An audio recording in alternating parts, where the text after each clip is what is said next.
host of the Gridiron.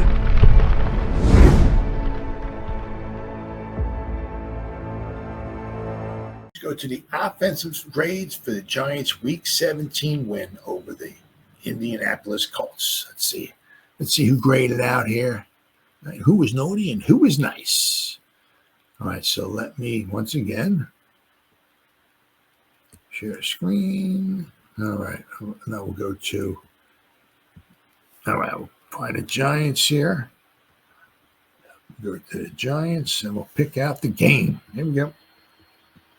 Game reports. Go to the offense.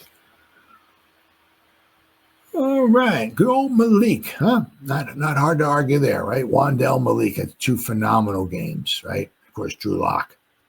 Chris Manhertz had another good game, 81.6. He had, he had 84 against Atlanta. So he had 2 back-to-back really good games. He had a 93. He's also had some subpar ones in there. But once again, I mean, he gets a 48, but he only played in 15 snaps. You know what I mean? You get a 46, he plays in 27 snaps. You know what I mean? 19 snaps. So he only plays so much. But this is his second back-to-back game. He's had, according to PFF, he's had some good grades. But I mean, we got Malik was in there for 47 snaps, graded out at 93.7. And, of course, Wan'Dale Robinson, he had a very good game.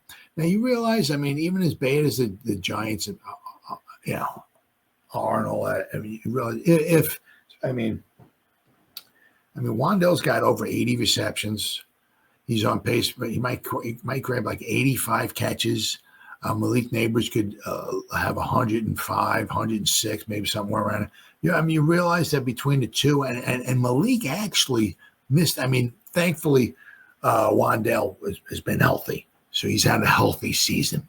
But I mean, you realize that Malik didn't miss those 2 games to concussions. You realize that between Wan'Dale and Malik, between the 2 of them, I said once again, if Malik didn't miss those 2 with a concussion, those 2 might have a total of 200 receptions between the 2 of them. You realize that?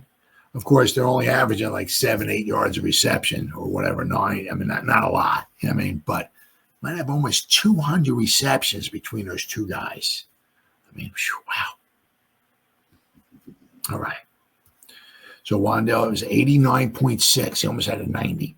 I said Chris Manhertz was 81.6. Drew Lock, obviously, he had a fantastic game, 78.3.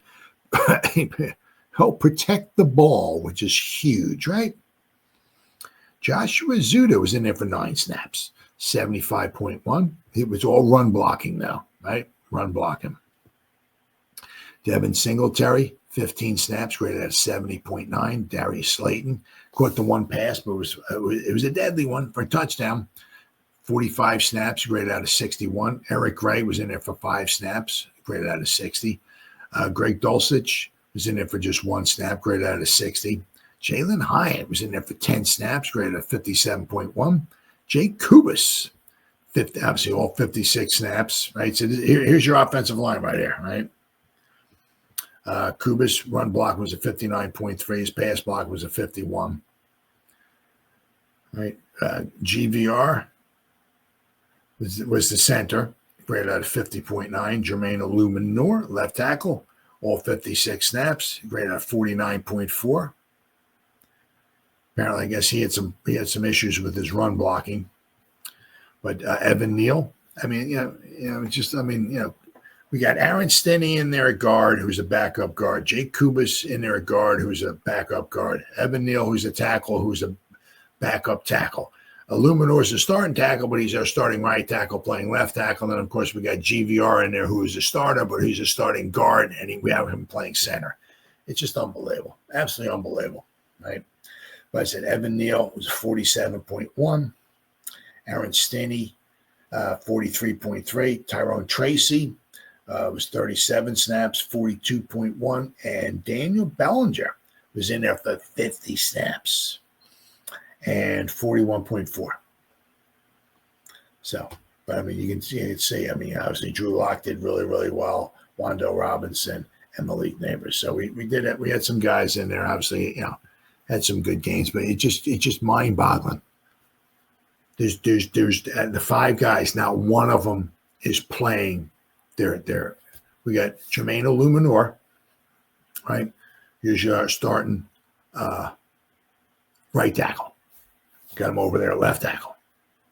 Neal, who's all right as a backup right tackle, starting. GVR, who is our starting right guard, got him playing center. Then you got Stinnie and Kubas, who are backups. They're starting. It's like, I said, let another team out there be this discombobulated on offense, and let's see them go to a Super Bowl. They can't. It's not happening. Yeah, once again, I mean, it's just unbelievable how the Giants are just totally decimated by injuries. It's a shame.